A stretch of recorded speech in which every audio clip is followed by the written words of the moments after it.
Someone said sub 1 hour. That's a little ambitious, but hey, you never know. All right, let's see. We see key at the sanctuary, piece of heart, Link's house. So not the most fruitful starts for these runners. Let's see. We see what sprites our forerunners are using. I recognize all 4 of them actually. We have the Dark Link sprite for Wayne. We have Toad.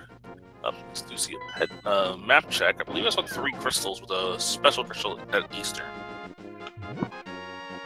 And a quick bomb right off the bat there. Let's see Falcon stream from that first enemy there. So that's nice to see. CJ Meecher, he's going to set the Houlihan room trick. This is something you don't see too often in open mode, because you usually see the keys. You see more in Key Sanity when the money's not always the most fruitful, but making sure you get this guaranteed money and can for sure scour through Kakariko without having to worry about finding extra rupees is always a good sign. Yeah, definitely an interesting choice to go there this early, because sometimes those first few chests you have could either, have a 300 rupee thing, but Jamie, you're just counting on having rupees right off the bat, and it's totally merit with that strategy. Yep. We haven't seen anything else from the other checks we saw. The Uncle and Uncle's chest did not have anything of value. To finish off what our sprites are using, see Jamie Sure on Toad. You see the Moogle sprite for Zelda, and you see the Zelda 1 for Sea Falcon. I don't think I've seen that used before in Link to the Past, so definitely. Oh, it's a pretty trippy one. Yeah. Alright, so we're going to see Sea Falcon. He's also going to go do Houlihan. Jay Meisher and Wayne both trying to get these 50-50 bombs from south of Haunted Grove. And Zelda is the first one into the Lost Woods. You have 2 items in here. I see a bomb capacity upgrade there. I don't think we're going to go get that. And you can drop down and get 1 more item here. And it's just 20 rupees. So nothing big going so far. Already checked quite a few locations, honestly. Let's see. I'm going for that Southwest race game here. Looks like just junk there as well. Just arrows for there. Wayne's going to go into the library, sees 50 rupees. Also not going to get that.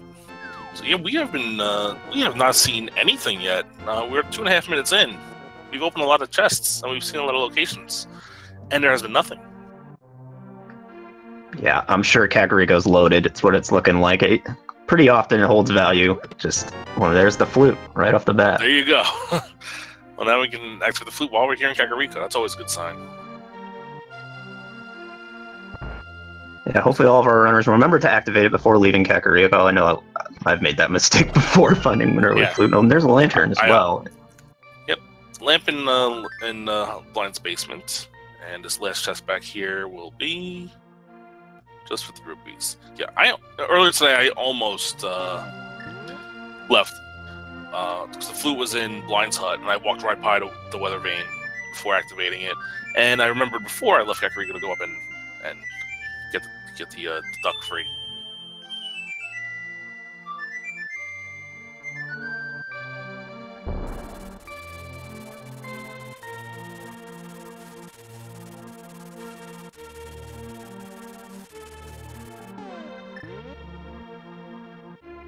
And we see our first sword in the back of the well there. Zelda, first one to get it. And the silver arrows.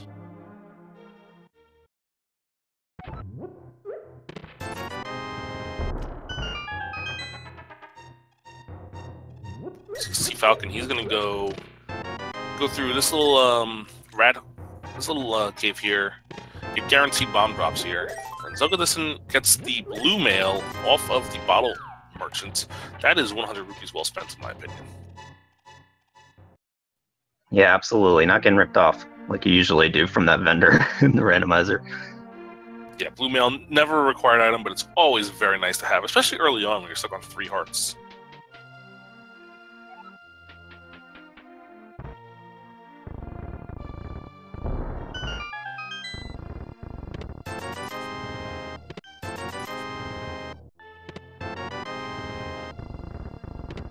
All our runners now doing the other checks of Kakariko that the others have not done yet.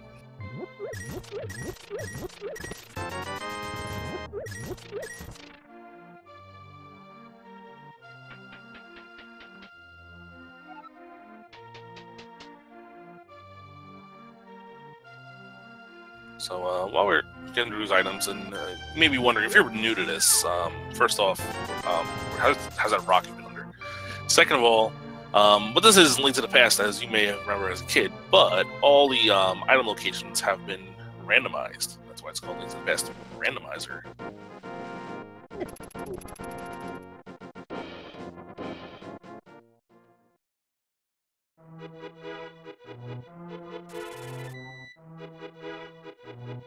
So very interesting, between our forerunners, none of them saw what was underneath the hollow tree, which opens when you kill Aghanim.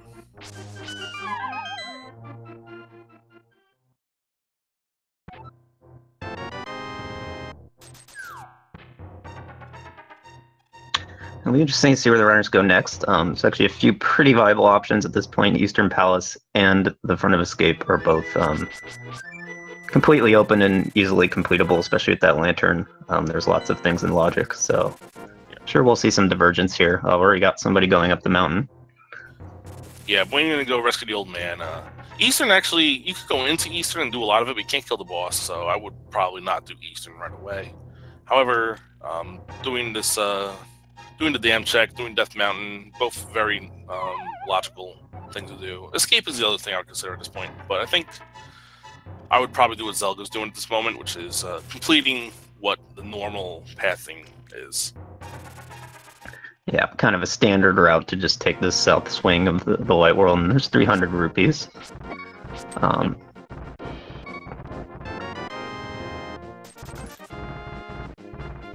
Waiting down to one heart.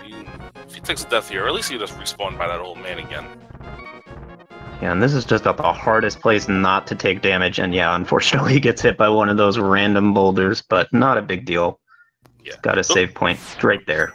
Yeah, those boulders, no matter what armor you have, they always do 1 heart of damage. So even though he has the blue mail, he's still taking a full heart from that thing.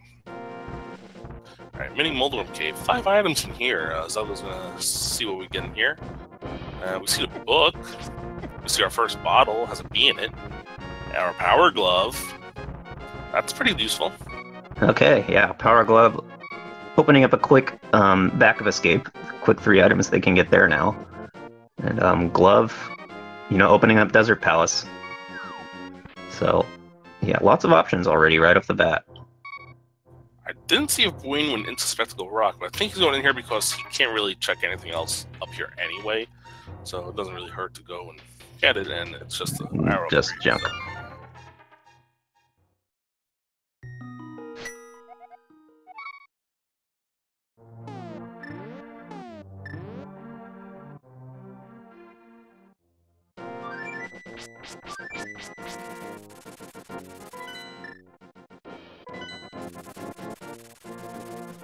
Waiting on the Ice Rock Cave, see Jay Misha are going to be the first to go to the desert, and we see the mushroom hanging out on the ledge there.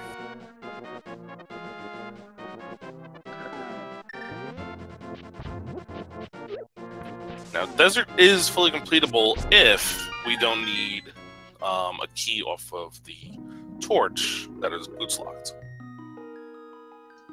Yeah, it's like approximately a 50-50 chance that that could happen, but so we'll see what happens here with Jay Misha.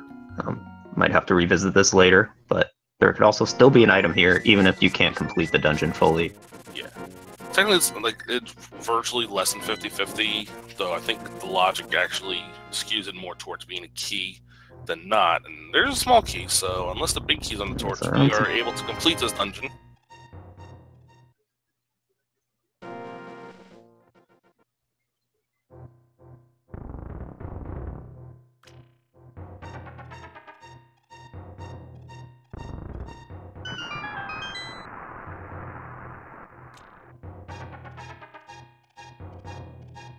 Zelda gonna go check the back through escape, and we see the big key here. So yeah, desert is completable. Yep, it's gonna be a little bit of a grind. They don't really have very good items to complete. It's really just the fighter's sword and bombs. So it'll be interesting to see how Jay Misha handles it if they decide to go all the way to the boss. Yeah. On Zelda's side, we see the Cane of Burna over in the back of the escape. And he's gonna go through the back way to get to that one last chest. Remember, we had the small key in the sanctuary chest, so we can go through the back way and not have to worry about coming forward to get that item. Yeah, I love when that works out like that. It's a really nice way to knock out that really awkward item.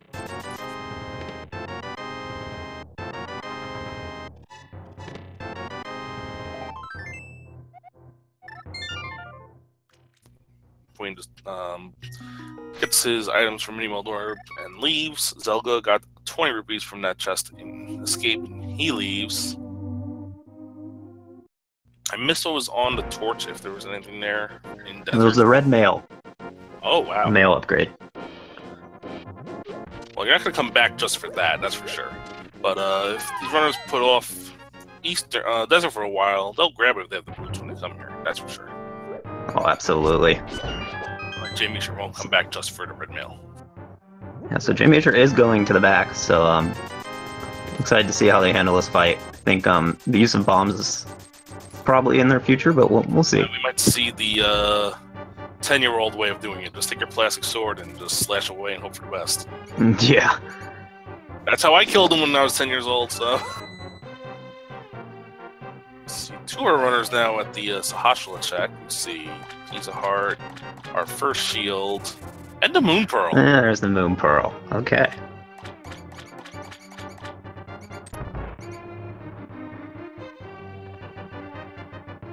And they'll probably dip into Eastern a little bit just to check what's going on in there. Oh, no, Falcon is not. Zelda will.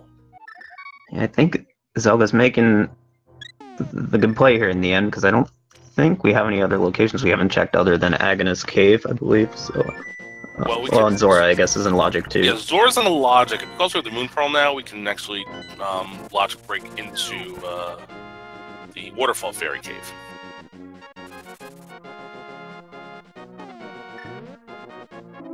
Yeah, Jamie Meisher. This is Vanilla strats. He's got 4 hearts and he's got a plastic sword. Well, Vanilla most likely 5 hearts. If you're Zelda, you have 4 hearts.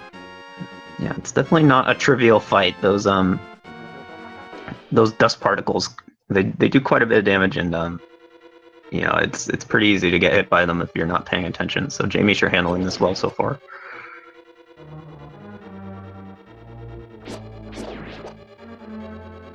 Down to 1.5 hearts.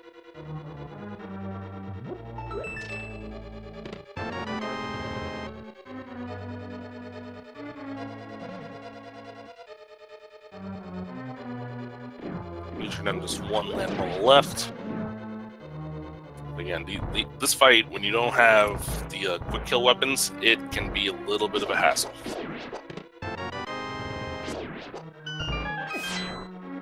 But Jamie Meisher gets it done. Jamie Meisher gets it through. Oh, and the Titans miss. Oh, wow. We need those. So, although that took quite a while to take out Land Mollis there, it was definitely worth it. That's once they get their Moon Pearl, they'll have Dark World access. I just want to point out something real quick. If you guys watched the 2 p.m. Race, the mitts were there too then, and the Moon Pearl was also in the right chest as the Sahashala then as well.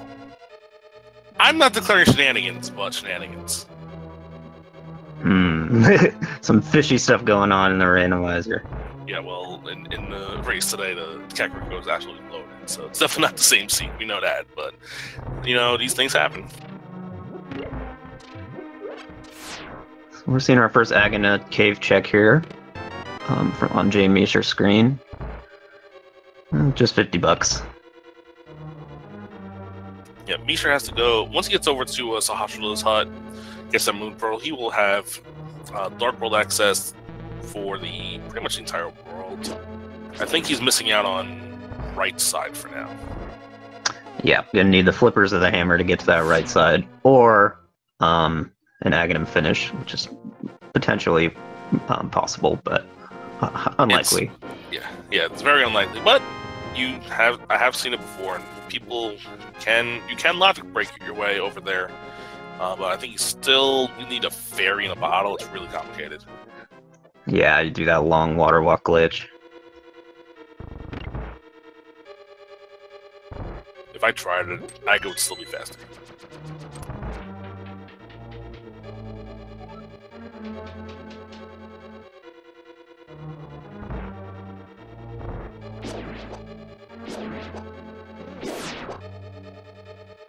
get our first sick hit check here.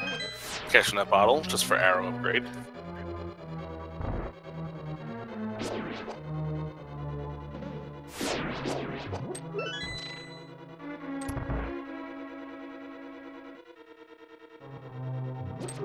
Zelda now going to be the fourth one to head over towards the desert.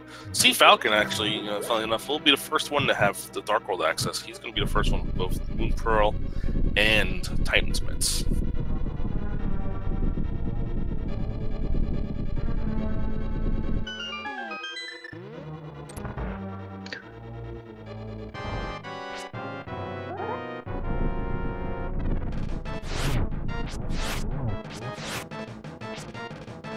It looks like all the runners using pretty similar strategies on Landmolus, mostly just spin strikes and slashes.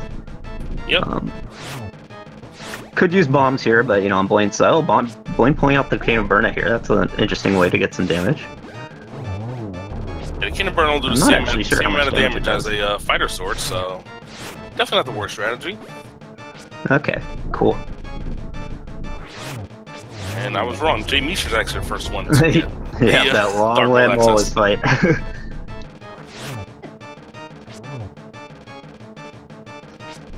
We'll see how quickly they decide to go there, or if they want to do some more Light World stuff first.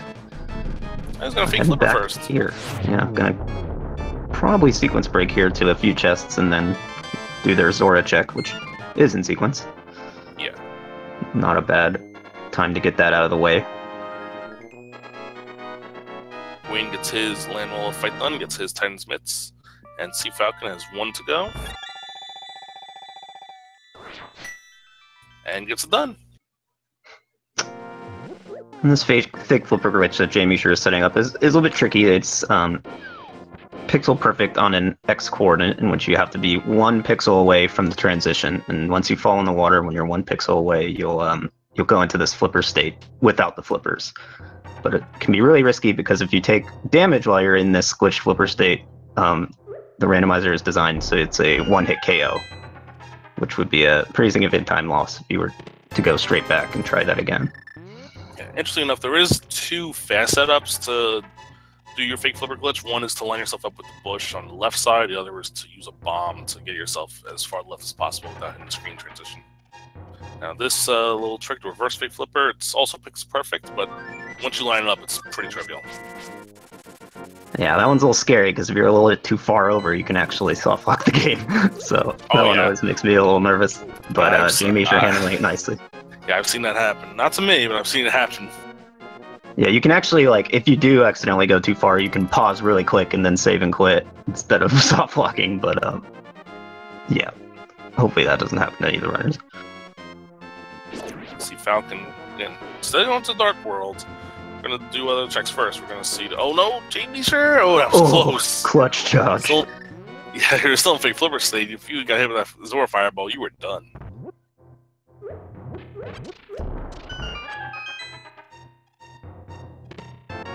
Now, usually you can't walk in this cave, but for some reason, when you have the Moon Pearl, you can. And we see a fire rod. Wow, that's interesting.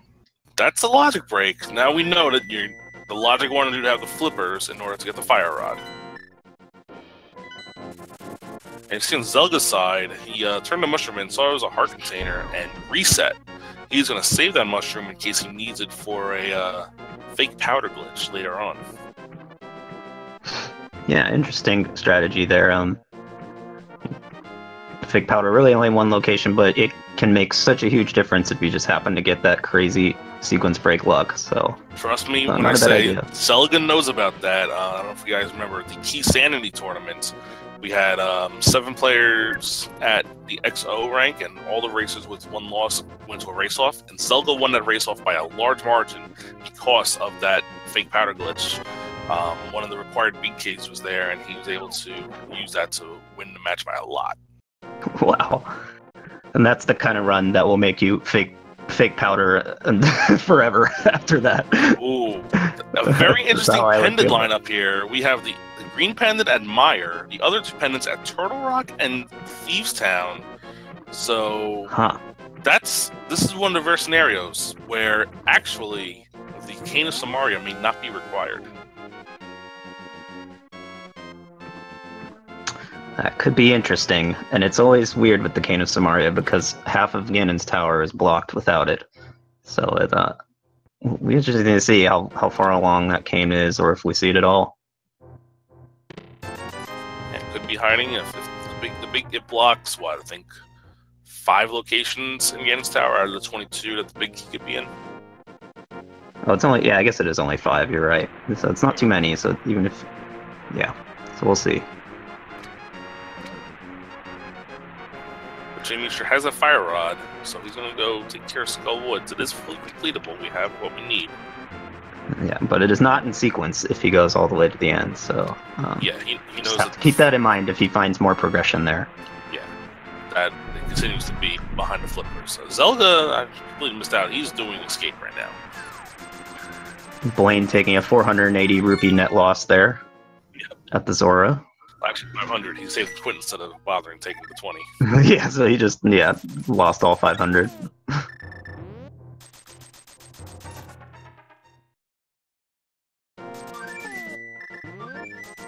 So it looks like escape came up empty, if I'm not mistaken. Yeah, I don't see anything that Zelda got there.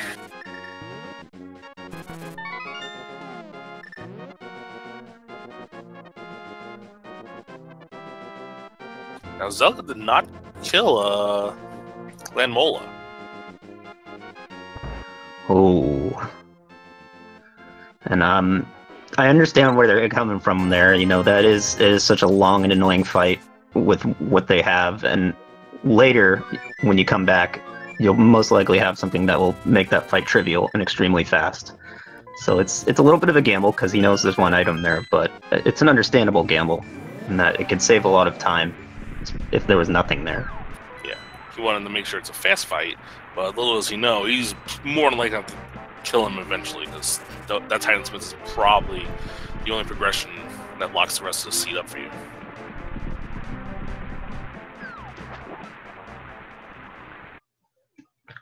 Jamie, if you're taking a death, I believe it was intentional. I think it was in the...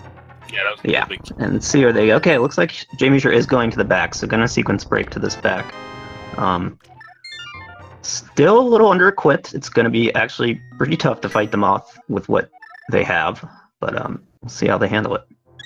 Sword, 5 hearts, blue mail, fire rod without the half magic. I would not be making this play, I'll tell you that. Yeah, I probably wouldn't either, honestly. The moth scares me. So RNG dependent and so tricky, and so I'm excited to see how Jamie sure handles this.